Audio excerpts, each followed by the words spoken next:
politics is dying down a little bit. And I'm seeing some things that are bothering me. I just want to actually talk to you as an American, and more specifically as an old American. So I've worn my beard, my gray beard. And I want to talk to you about things, you know, when you get old, it gets a little hard to distinguish between new things that you don't like and things that are actually dangerous and bad. And you hear old people complain about newfangled things that they don't like. I don't like to hear women curse. You know, that was something that didn't happen when I was a kid. Women didn't curse and men didn't curse in front of them and classed up the joint. I don't like the change. I don't like to watch football players dance in the end zone, you know, because I've seen firefighters run into burning buildings and save children. They don't come out and do a dance, you know, like a dance afterwards. So I figure you scored 6 points, bump fists, and go back to work. But the country's not going to fall apart because of foul-mouthed women or dancing football players. And in fact, I'm not that worried about things that are going wrong in the country. I'm worried about things that are going right in the country and how they might destroy the country. I called this speech, I hear they changed the name of the speech 3 times. I called it The Fall of the American Republic. And one of the things that people don't realize, because America has been so free and so strong for so long, free countries are very, very rare in history, and they don't last very long. They pop up only now and then, and they disappear really fast. George W. Bush used to like to say that God had put into, but I believe that God has planted in every human heart the desire to live in freedom, and that's totally untrue. And it used to shock me that Bush would say that, because Bush was a Bible believing Christian, and if you read the Bible, it tells you everything you need to know about freedom. The foundational story of the Bible is the Jews are slaves in Egypt, and they're beating them up and forcing them to make bricks. I mean, if you ever look at a pyramid and wonder, you know, how did they move those tremendous stones? Jews. They got Jews, and they beat them, and that's how they built those things. And God goes to Moses, and he says, tell Pharaoh to let my people go. And Pharaoh won't do it. So God starts to hit him with all these plagues, right? And frogs are falling out of the sky, and the Nile is turning to blood. The children are dying. Finally, he lets the people go. Pharaoh changes his mind, sends the most powerful army on earth after these runaway slaves. God opens the sea so that the slaves can pass through, closes the sea on top of the biggest army in the world, and the people are free. And 2 days later, they find it's hard to get food in the desert, and they come to Moses and say, why did you take us out of Egypt? We had food in Egypt. We had water in Egypt. We're going to die out here. Things were great back in Egypt. People don't want to be free. They want food. They want water. They want shelter. They want sex. They don't want to be free.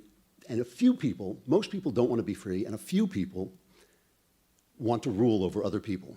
Our natural system is oppression and tyranny, and that has been the history of humankind for most of the history of the world. And these free nations that pop up every now and again, they disappear fast, but they disappear particularly fast after they become the most powerful force in their area, okay? So Athens, the first democracy, really, certainly the first Western democracy, 490 BC, they beat the Persian Empire at Marathon. And everybody knows about Marathon because the guy who ran 26 miles from Marathon to Athens to tell them they won, and then fell down dead because you have to be an idiot to run 26 miles. And that's in tribute to him, we always have these marathons where idiots turn up and run 26 miles. 490 BC, they're the most powerful people in the area. 404 BC, the democracy's gone, okay? That's 86 years. I'm playing fast and loose with history a little bit because you can say, well, democracy came back and all this, but this is pretty generally true. Roman Republic, right? They had a republic just very much like ours. They had 2 consuls who were like the president. They had a senate. They had a house, a lower house. 146 BC, they defeated the Carthaginians. For the last time, they were the most powerful force in the area. 44 BC, the republic is gone. The ages of the Caesars begin. It's over. Freedom is over in Rome. That's 102 years. England was never a republic, but I think it was legitimately a free country. 1815, they beat Napoleon. They become the most powerful force in Europe. It's the British century. By 1915, they're engaged in 30 years of world war, at the end of which they're basically toast. And since then, they can barely keep their own island together. About 100 years, you get 100 years after you win the last battle before your freedom is gone. So that happened to the United States basically in 1945 when we won World War II and became the most powerful force, certainly in the West, and now I would say the most powerful force still on Earth. That's 73 years ago.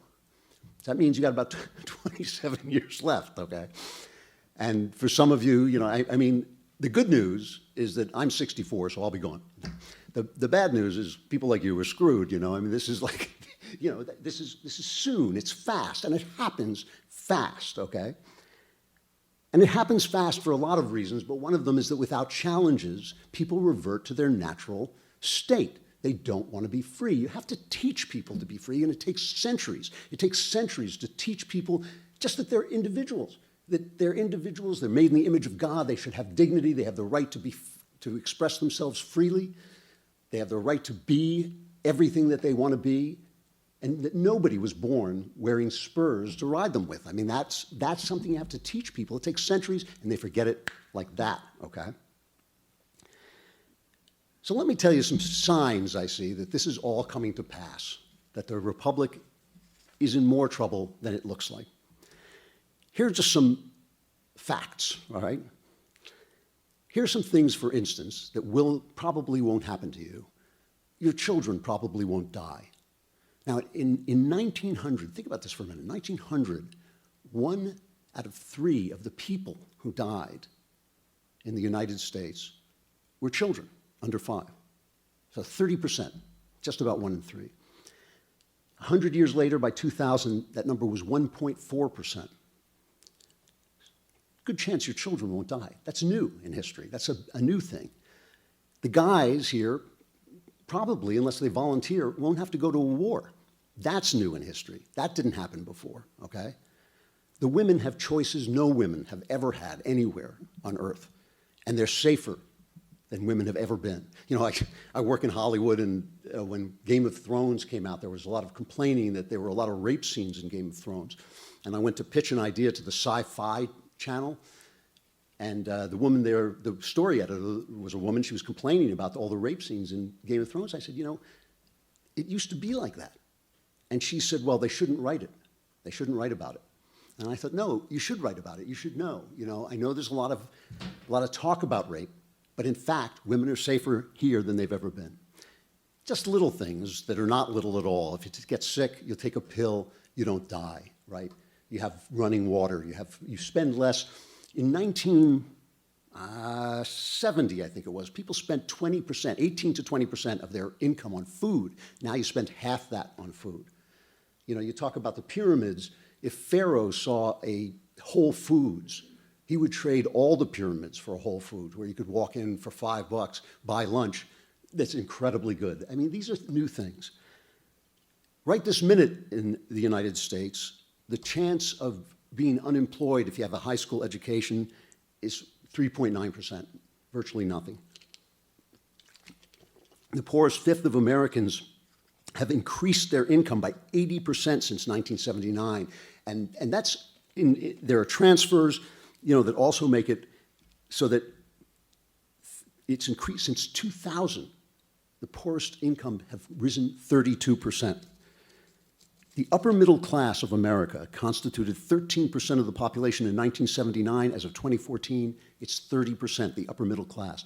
Now listen to this from Pew Research. I'm not going to kill you with numbers, but I just want to give you a picture, okay? This is comparing the US to the rest of the world, okay?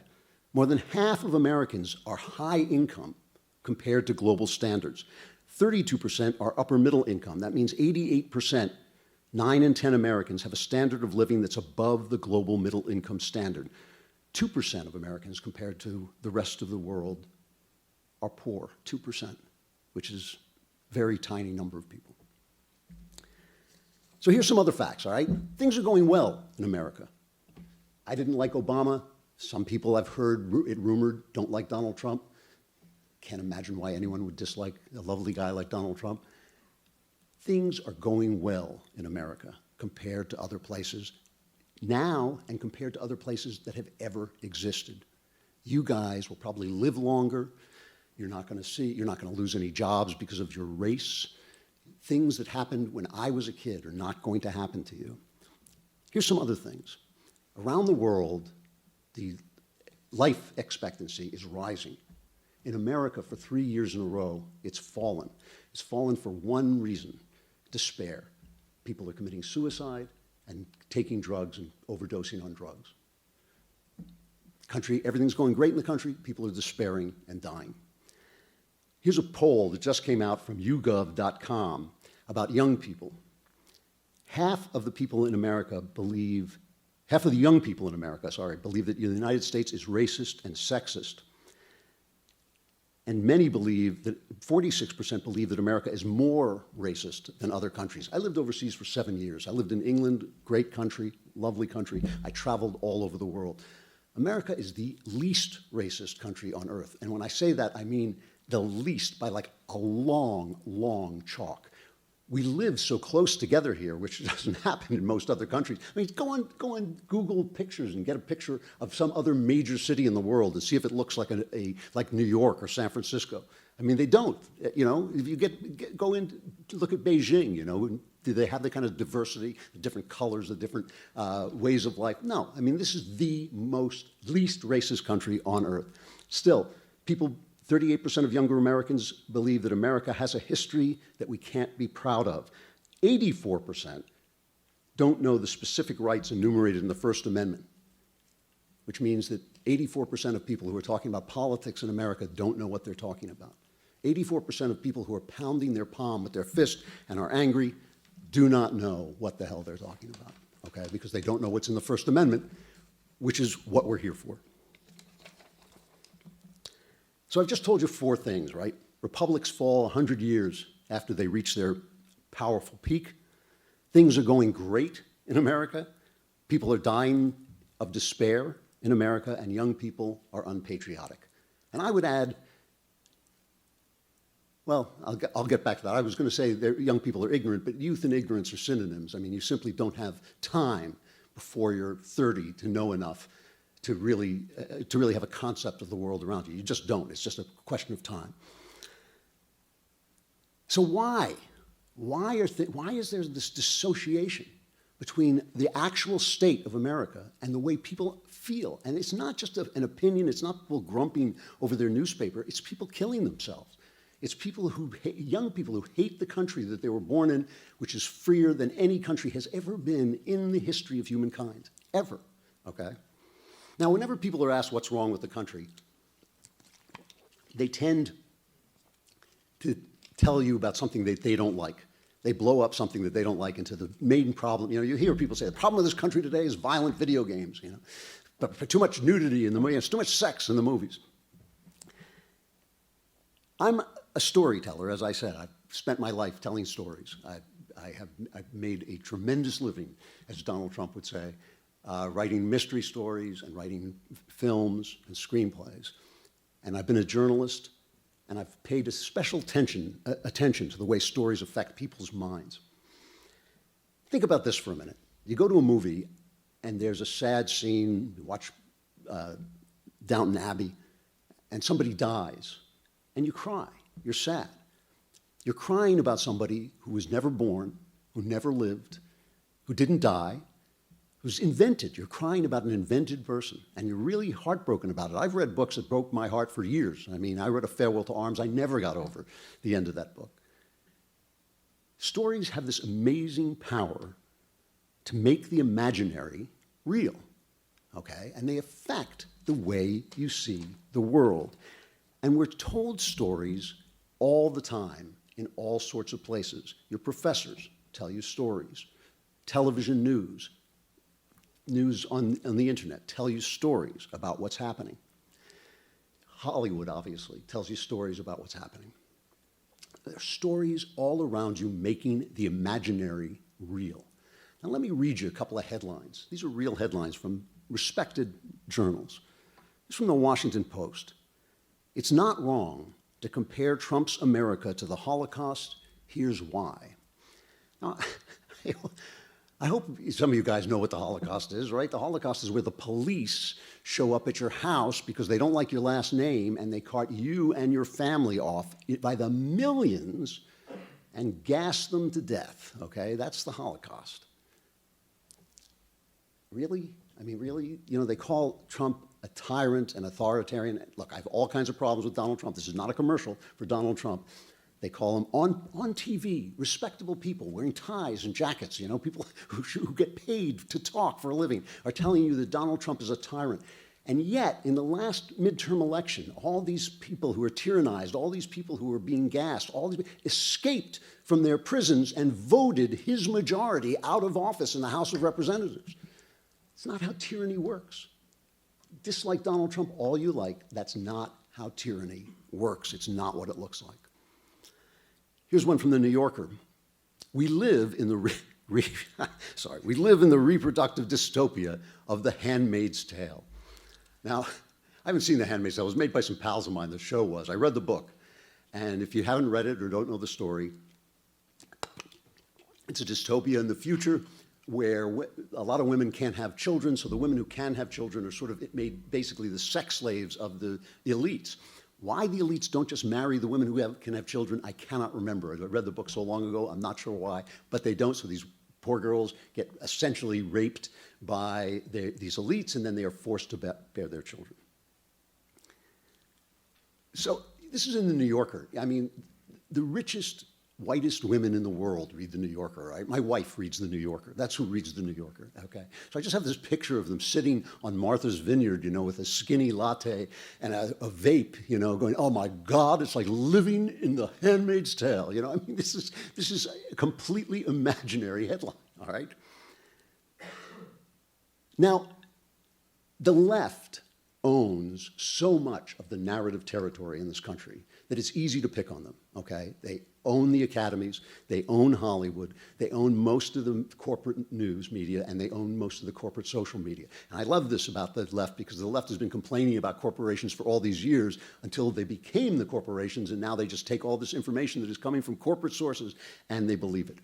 But I want to tell you, in our smaller way, I remember during the Obama administration, people telling me and news sources reporting that Obama was born in Kenya, or that Obama was, what was the worst one? Oh, that he was a secret Muslim who was trying to bring the caliphate to America. A friend of mine stopped talking to me for 6 months because he made a beautiful video about how Obama was a secret Muslim trying to bring the caliphate for America, and I wouldn't spread it around.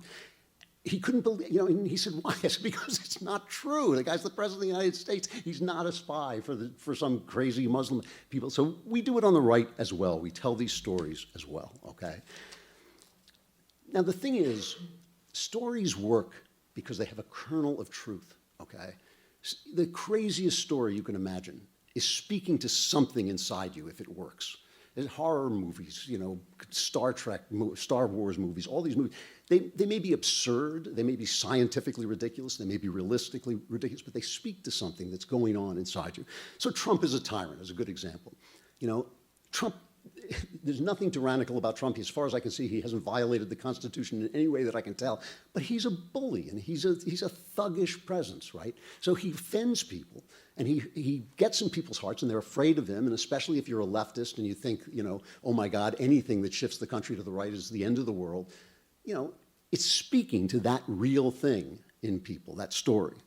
We're living in The Handmaid's Tale, which is so absurd in this country where women are freer than women have ever been on the planet before. But it speaks to something. It speaks to the fact that one of the most important and intimate events in a woman's life, pregnancy, is a legitimate public discussion about government action. It's a legitimate discussion to discuss whether a woman is free to abort her child or whether the government has a responsibility to protect that child. It's a legitimate debate. I'm against abortion, but I understand there are both sides. There are two sides to the story. It's a legitimate debate that people of goodwill can have. But if you're a woman, it's invasive. It's invasive to have people, of both genders who don't know you sitting around discussing what's going on inside your body. And so when they say you're living in The Handmaid's Tale, you're not, but it speaks to that sense of invasion from the public sphere into the private sphere, okay? Obama's a Muslim, and Obama was born in Kenya. This always bothered me. The left always says this is about race. Oh, he's black. You know, I don't think anybody really gave a rat's that Obama was black. I think the same people who voted for Trump voted for Obama. The swing voters were the same people in both elections. They didn't care about. But Obama had a different attitude to America than any president before him. He was less of an outspoken patriot and more of a globalist.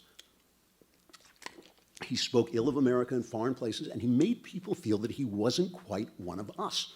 I don't think this would have happened if it had been another black guy. I don't think people would have said he was born in Kenya or he was a secret Muslim. They were talking about a strangeness. He struck them that he was a kind of a strangeness. You know, another great example of what I'm talking about is the idea that the police go around blowing away black people, okay?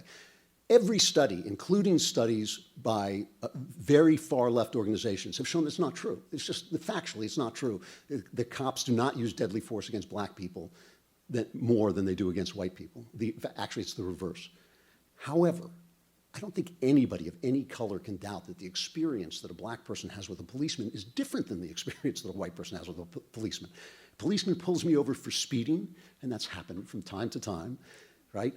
My feeling is, oh, look, you know, the policeman is my friend. He's keeping me from killing myself, and it's probably a good thing that he's out there patrolling. You know, that's not necessarily how you feel if you're a black guy getting pulled over, especially in some neighborhoods. And by the way, this isn't the cop's fault, and it's not the innocent black guy's fault. It's something that grows out of the culture and infects them both. And so when you say to them, when you find an instance in which a white cop kills a black kid, and you say, oh my God, this is a serious national problem, it resonates. The story resonates with the truth, okay?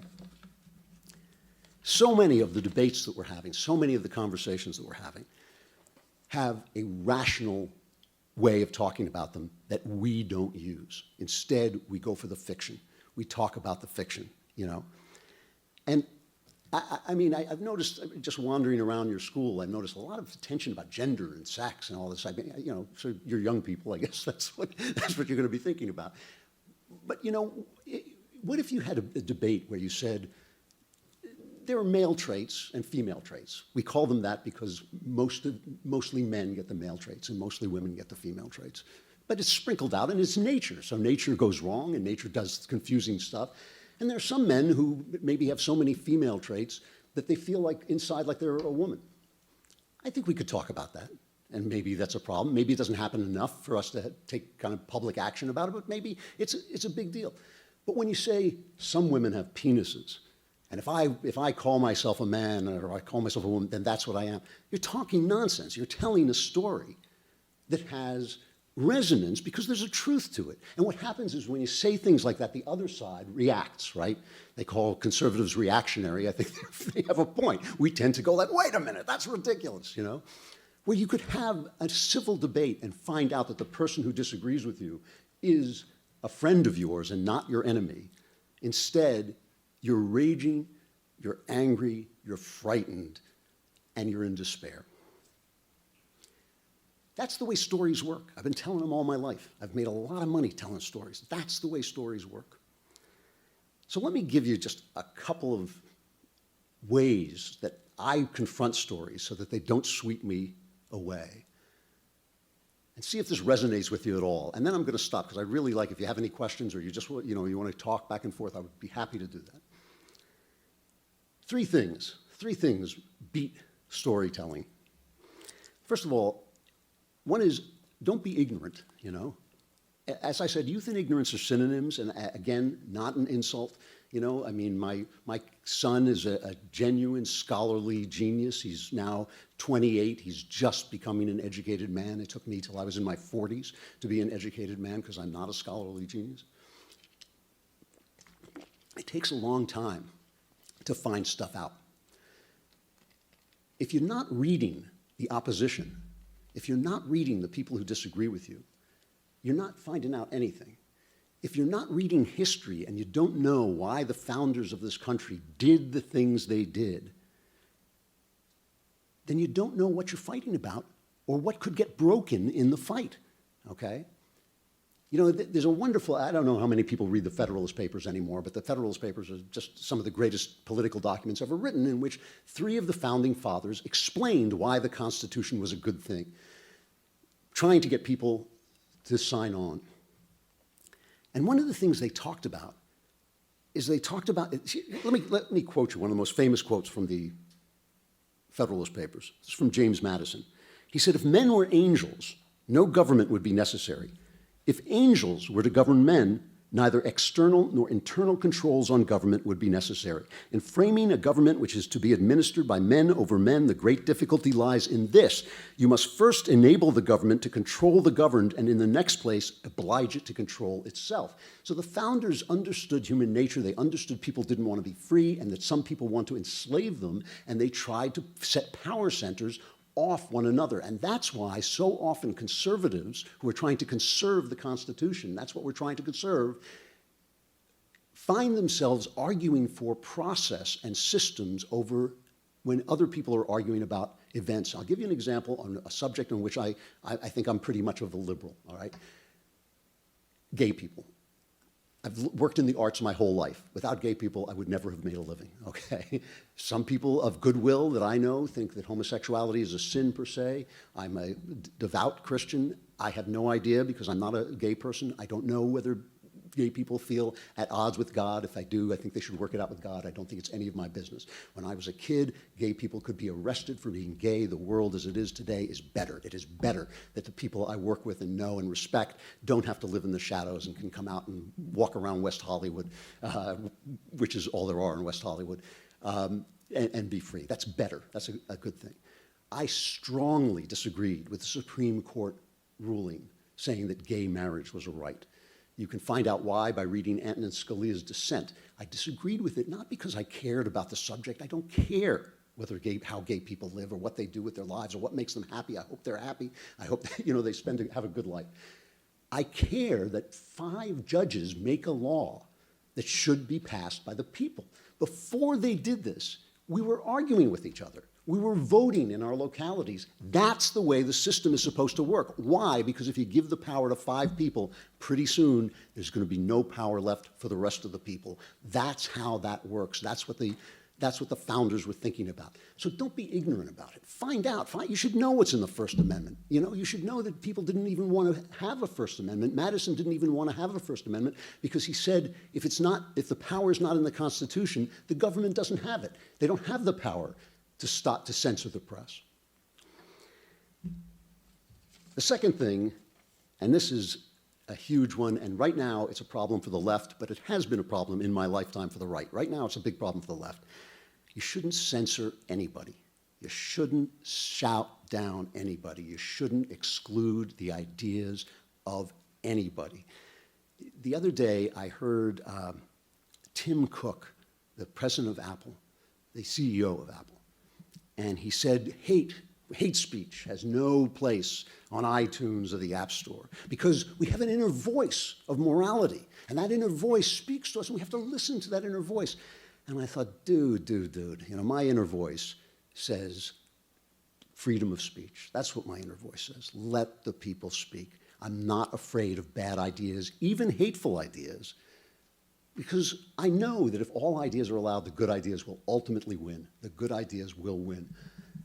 The thing is, why do people want to silence you? 2 reasons. One, they have power, and when you have power, you start to think that you know more than other people.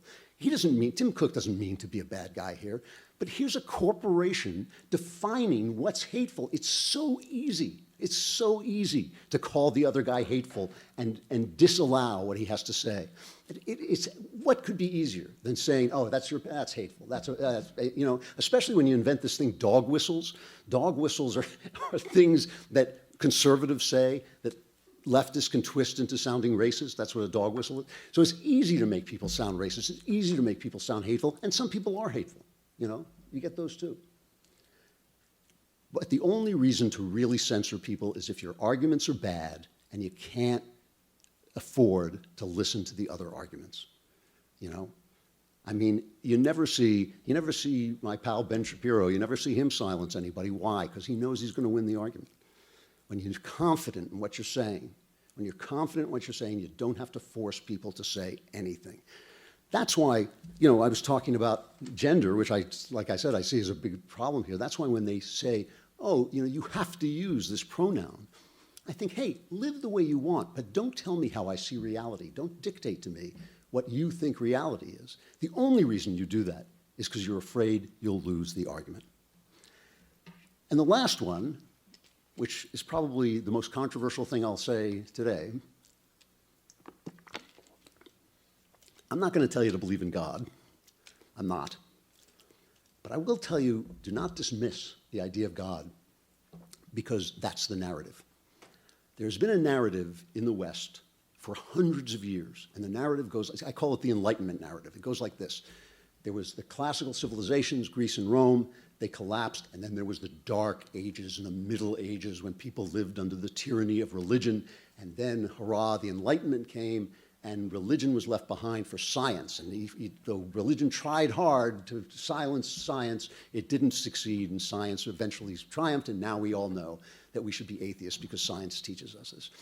This was propaganda from the beginning. It was invented by humanists at the minute the Renaissance began. Even the word Renaissance, the rebirth of the classical education, is a piece of propaganda. Even the idea of a Dark Ages, the Middle Ages, the people who lived in the Middle Ages didn't think they were in the middle of anything, right? But it was later when they said, oh yes, well first there was the classics, and now there's us. Everything else was in the middle. You know, it was the Dark Middle Ages, okay? I'm not telling you there's a God. I'm telling you the narrative is far more complex than that. Much of the thinking that invented the scientific revolution was Christian thinking. Many of the people who started the scientific revolution were not only Christians, but members of the church, people working in the church. They were almost all believers. The logic of Judeo-Christian thought leads directly to science, I believe. And the science that was supposed to expose the absence of God hasn't panned out the way they thought it was. They thought Newton was going to invent this clockwork universe that wouldn't need God, but instead they found things are a lot more mysterious than they thought they were going to be.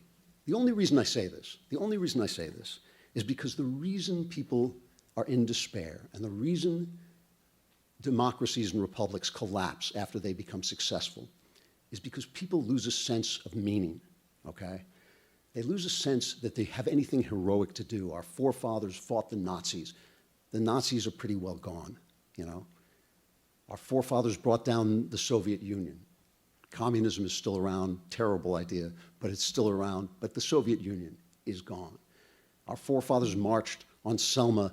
That kind of bigotry, I saw that kind of bigotry. It doesn't exist in America anymore, that kind of bigotry that's condoned by the state and is built into their institutions. There's always bigotry. People are bigoted. I'm not telling you things are perfect. I'm telling you that world is gone. It feels sometimes like there's no room for heroism, and that's one of the reasons people tell these hyper-dramatic stories. It gives meaning to their life. If you're oppressed, then you're a hero when you stand up and talk. But you're not oppressed. So where's the heroism? Where's the heroism? What I want to tell you is that meaning comes from within. And looking for God, even if you don't find him, is a good way to begin to find the meaning of your life. The meaning doesn't come from celebrity. I've been a celebrity. It's nothing, okay? The meaning doesn't come from money. I have money. You need enough, but after that, that's about it. The meaning doesn't come from public works. It comes from within. You were made for a purpose. You have important work to do. It may be raising a child. It may be sweeping the streets, okay? But the meaning is going to come from your own life, and that's why I tell you. So that's really all I want to say, and I hope you'll stay and talk to me a little bit, because I really do like to hear from you. Those are the three things I can tell you. Don't be ignorant. Don't censor anybody, and don't stand for anybody censoring anybody. And if you're on the left especially, tell your pals, let the people speak. Let people speak. You should not be afraid of their ideas. The worst thing that can happen is you find out they're right. You find out maybe they have something to say, and you'll change your mind. That's a growing experience. That's not a bad experience. And don't leave God behind just because people tell you to. You know, I got to tell you, I have one of the wonderful lives, and I'm not in any hurry to go, and I wish I could live forever, but I can't. So the Republic is in your hands, and I don't want you to let it go. It's a great, great gift. You should be grateful for it and hold on to it. Thank you.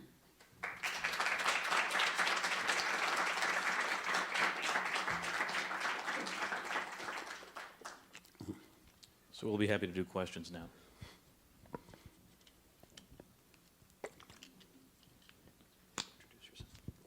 Hi, my name is Sergei Tagashov, and my question is, why do you think that this great last battle the U.S. had is winning in World War II, not the destruction of the Soviet Union? Because as it seems to me, the U.S. had a lot of challenges even after this last battle.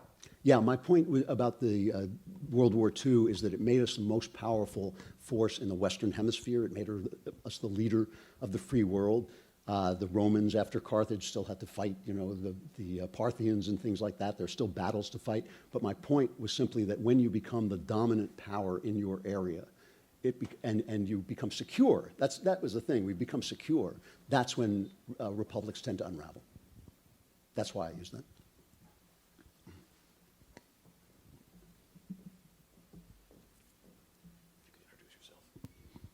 Hello, I'm Samuel. Hi. My question has to do with your second rule, which is don't censor anybody. I'm curious what your opinions are on the Kaepernick protest, because I see that as kind of falling under that rule where it's within somebody's freedom of speech. I'm just curious what your thoughts are regarding that case. Okay. When that happened, I'm a football fan, and I was watching ESPN, and ESPN is a very, very knee-jerk liberal station. One announcer after another said, well, he has the right to say that. He has the right to do that. He has the right to. And I thought, yeah, of course he has the right to do it, but that doesn't answer the question of whether he's right to do it. When I addressed the question, I thought, you are, first of all, Kaepernick, I think Kaepernick's kind of a dope about this. I mean, he said that he wasn't going to live in a country in which he was oppressed, and my feeling is there's a plane leaving every half an hour, But my larger feeling about this is that what he was asking for, and what the people who were protesting were asking for, were rights that they expected as Americans. They were addressing me as their fellow American. They were saying to me, we have an issue. We want to talk to you as an American to an American. And my feeling about this is, I may disagree with you, but I'll talk, I'll listen. I'm not living your life. I don't know what's going on in those neighborhoods. Sure, I'll listen to that. Don't diss my flag, because if you diss my flag, then we're not in the same team anymore. I thought it was a stupid move, both in terms of the protest. I thought it was a stupid protest, and I thought it was stupid in the way it addressed people. I didn't feel that they were censored. I mean, they are dressed up in NFL costumes, and so the NFL has some right to say, hey, while you're representing us, don't do this. I didn't feel that that was an act of censorship. But basically, I feel they have the right to do it. I just strongly disagree with what they're doing. Yeah.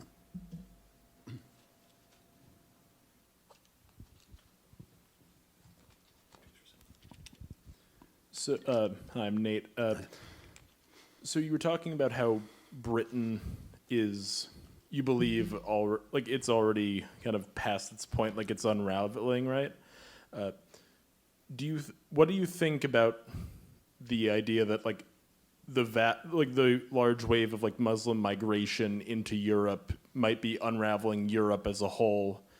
And also, do you think that that there's going to be there's a lot of talk of a civil war potentially, and do you think that'll actually get to a point where we'll be at a second American Civil War? Okay, those are two separate questions, right? One of Yes. Yeah, okay. So, in terms of the immigration, I think it was incredibly foolish. I mean, first of all, you have to distinguish between Muslim people, who are people like everybody else, and Islam, which is a set of ideas. Okay, you have a perfect right, and it's a necessity to address ideas that you don't like, or that you agree with, whatever. You have every single right to address ideas. It is amazing to me that the same people who say you shouldn't say Merry Christmas say, oh, you shouldn't criticize Muslims when they do this or that. Islam is a set of ideas. It's a set of ideas that I don't have that much respect for, even though there are Muslim people that I have a lot of respect for. But one thing strikes me. It strikes me that there are some dangerous premises in Islam that are antithetical to Western thought, to the best things in Western thought. Treatment of women is a big one for me, but certainly the idea that religion should be involved in governance.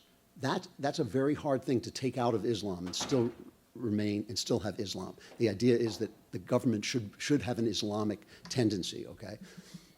And the other, by the way, is that you can't translate the Quran. You can only understand it in its regular language. So that means it was actually written by God as opposed to the Bible, which people like me believe was given to us by God, but you can translate it into different languages. You get the ideas out of it. You can interpret it. It's really difficult.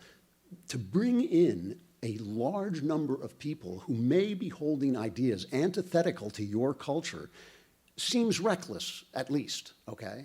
And so when the people rise up, as they do in England and in other countries, and they say, hey, this is a problem, you should listen to them. And the key reason you should listen to them is because there are going to be other people who say that who are Nazis. Okay, there are going to be other people who say that who are using that to hide the fact that they hate everybody, that they hate people of color, that they hate Jews, that they hate everybody. And when you create a situation in which good people who have serious and legitimate issues have nowhere to line up with, but the Nazis, they're going to line up with the Nazis, you know? So I think it's a serious problem. I think Angela Merkel was weak, and I think she was stupid. And she got stupid is an unkind word. She was gulled. She was pushed into it by the press. And I think they got a serious problem. And where that ends, it's very hard. I don't believe that Europe is, as it stands, we think of Europe as the European culture, but I actually believe it's a dead culture. And something new will come along, is going to have to come along and replace it. It's kind of like where Greece was after the rise of Rome. It's kind of shrunk down in its way. So I think it's a serious problem. What was your original question on that? Just so I'm sure I answered it. Oh, yeah, it was just kind of like, how do you think? So it was just like, yeah, how do you think it's going to affect the overall like fabric of Europe? Well, you should read a book called The Strange Death of Europe. It's a very depressing read. He basically believes that Europe is infested with a kind of lassitude, that people think that the culture is over, that something new has to come along, and don't have the gumption to fight back anymore, really. When I was there, I would raise the issue, and people would tell me to keep my voice down, you know, and I think like, wow, that's not a good way to live, you know. So I think they're in serious trouble. I think Europe is in serious trouble, and I think that's part of the reason. And I don't know. I haven't got a solution for it. I mean, I'm afraid that the solution they may come up with may be violent and ugly, and that's a real shame. That's not the way it should go. An American Civil War. When you look, you know, looking into the future is like drawing constellations, right? There's a gazillion stars. You pick out the ones that somehow appeal to you, and you make a shape out of them. That's what the future looks like. I don't know what's going to happen in the future. I always tell this to Ben, because Ben likes to predict the future. I always say, you know, they call it the future for a reason. It's because we don't know what it is, you know. That's why they call it the future. So I don't know what's going to happen. I do worry. I worry that we are discussing things at such a high pitch that could be solved by debate and goodwill. I mean, immigration is, to me, a perfect example. Like, I don't care really what the laws are, as long as they're enforced. I think immigration, to me, is a rule of law issue. You shouldn't have laws that people break routinely. That's bad. That's bad for the country, bad for the culture. The fact that the people in government can't sit down and bargain is kind of the people's fault. The people won't allow them to. They won't allow them to compromise. They won't allow, you know, Trump came out and said, give me DACA, I'll give it, give me the wall, I'll give you DACA. I said, fine, you know, whatever. You know, make a law, do your jobs, you know. If that continues not to happen, we will get angrier and angrier. And the other thing that makes people really angry is the domination of the culture by one side. There should be movies made by conservatives. There should be TV shows made by conservatives. There should be social media built by conservatives. By the way, I blame conservatives for this, not liberals. It's conservatives who let the culture slide. But it makes people so furious not to be heard. Why do you think they voted for Donald Trump? Why do you think they love the way he speaks? Because, you know, people keep going, well, the civility. For 30 years, this culture has turned to the people out here in the Midwest and said, your culture stinks, your religion stinks, you're racist, you're sexist, you're homophobic. And finally, they sent Donald Trump as a way of saying, you know what, up yours, you know. They're lucky they sent Donald Trump and didn't come themselves, because there are a lot of them, and they all own guns, you know. I mean, so I think that there are serious reforms that have to take place. It's really a shame, on one level, that we can't reform the press because of the First Amendment. But I am a First Amendment purist. I wouldn't touch the First Amendment with a 50-foot pole, okay? So it's good that we can't do it, but they should do it. They should come to their senses and reform themselves. A little bit bit of peregrinating between various systems of belief. That's been occupying me quite a bit. The year I was born, my native country passed a law in which case, according to which certain identifiable signs of belonging to a certain religion will get you into trouble. So I wasn't circumcised. Since then, I've been peregrinating a little bit. Okay, I just want to get, because you did a little bit of that too. What? Convert? Moving between religions. I right? converted to Well, Christianity. Yes, okay. that's right. Yeah. So my question is just this. Immanuel Kant very succinctly summarized human nature as, I paraphrase because my German is not that good anymore, but out of the crooked timber of which humanity is made, no straight thing can be made. Mm-hmm. What do you say about that? I think it's true. I think I'm a big Kant fan, as a matter of fact, and I think that everything that human beings make dies.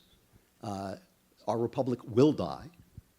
As a conservative, I feel my job is to keep it alive today. Everything we do ultimately collapses. Everything that's born dies. And it seems to be built into the system. I believe, obviously, it's part of Christian belief that we are broken, that the world is a broken place. And I think that that's true. I think it's obviously true. But you only, the thing is, you only live a certain number of years. You only have to fight for a certain number of days, and then you can pass on the baton, And so what I always say is not today. Not today. Keep the republic alive today. Don't let free speech die today, Conservatives tend to be very pessimistic people. I'm kind of an optimist, but conservatives tend to say whatever changes, they can trace the stars from whatever changes to utter disaster, So if gay people get married, marriage will fall apart. Marriage is a central pillar of self-government. Self-government will collapse if gay people can get married. They can always trace those stars. And my feeling is like, do the right thing. Do what the alcoholics say? They say, do the next right thing at Alcoholics Anonymous. Life is a bitch and then you die. And then you go to heaven. It gets better. Hi, my name's Andrew, and I apologize if this is a left turn, but since you're about storytelling and that as an artist, and you do that for a living, it might be sayable that your identity has the ability to be expressed through your work, that you can look back on your Monday through Friday and say, that was an Andrew thing to do. Yep. Why do you think that is only expected of artists? So many people, when we aspire to be their top of their profession, it seems like they're expressing their identity through their work, but basically everything through artistry, we're told that your identity is something separate from what you do. Have you ever had any thoughts on where that wrong story was told, so we no longer believe the world was waiting for us? Does that make sense? So that artists no longer believe the world is waiting for us? I'd say everyone but artists. Oh, That if you're a plumber, if you're an architect, that is not going to be an expression of your identity. All right, well, I'm not, that's kind of a strange question, because I believe that your life is an expression of your identity. I believe that your identity should be expressed.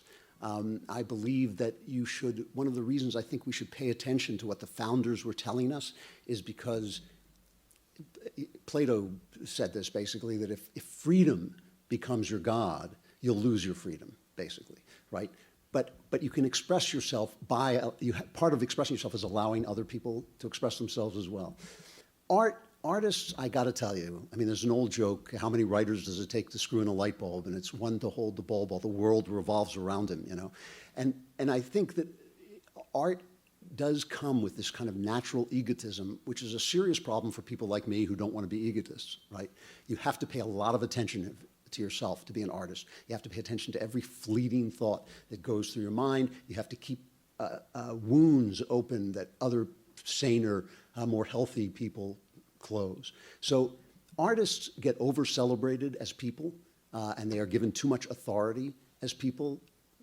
The people who act in movies don't know anything about politics. I know them. I'm telling you this. The people who write movies, most of them don't know anything that they're talking about. They just study that story.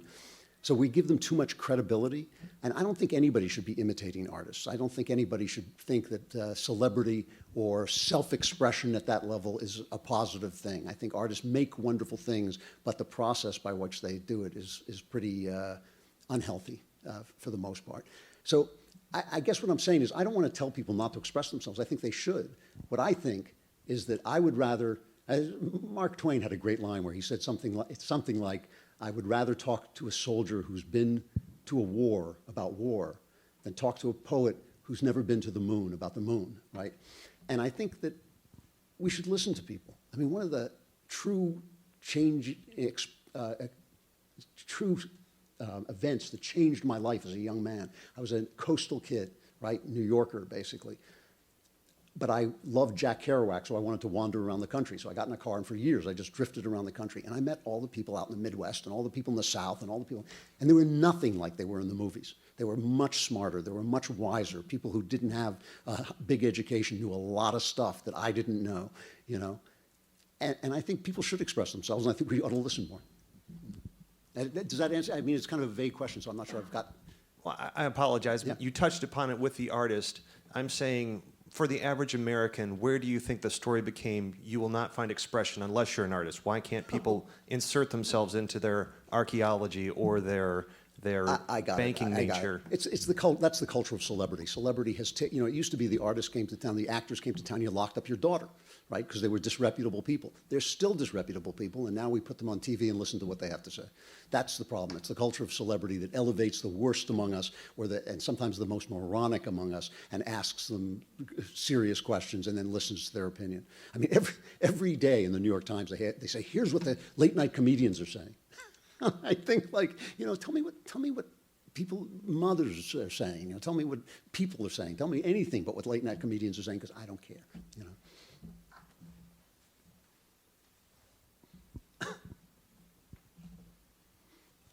Hi, I'm Matt.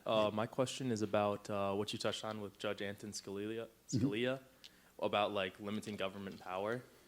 I mean, I'm not sure if you're up to the news on it, but the Wisconsin State Legislature, I think, is just passing things right now to like limit the governorship on Scott Walker's way out. Yeah. And I was just wondering, do you think that's a viable strategy for like limiting government power, since like the Republicans has held Congress for 8 years and really haven't done much about that? I thought it was a stupid move, but I'm not from here, so I don't know it that well. I mean, when you play politics, that's hardball politics. Nothing illegal about it, it doesn't seem to me, but that's real hardball politics. The other side gets elected, so you change the rules, okay? I mean, and I accuse Democrats of this all the time. They say, we should get rid of the Electoral College. Why? Because you lost. We should get rid of the Senate. Why? Because you lost, I think that the problem with that kind of hardball politics, then the other side does it to you. You're not going to win all the time. The other side does it to you, and you got to hit back with even harder, and ultimately you lose the rules of the game. The rules of the game just change every time people come in. I think the rules are important. I thought it sounded to me like a stupid move. Maybe there's an aspect to it not being a local that I don't know about, but that's what it sounded like.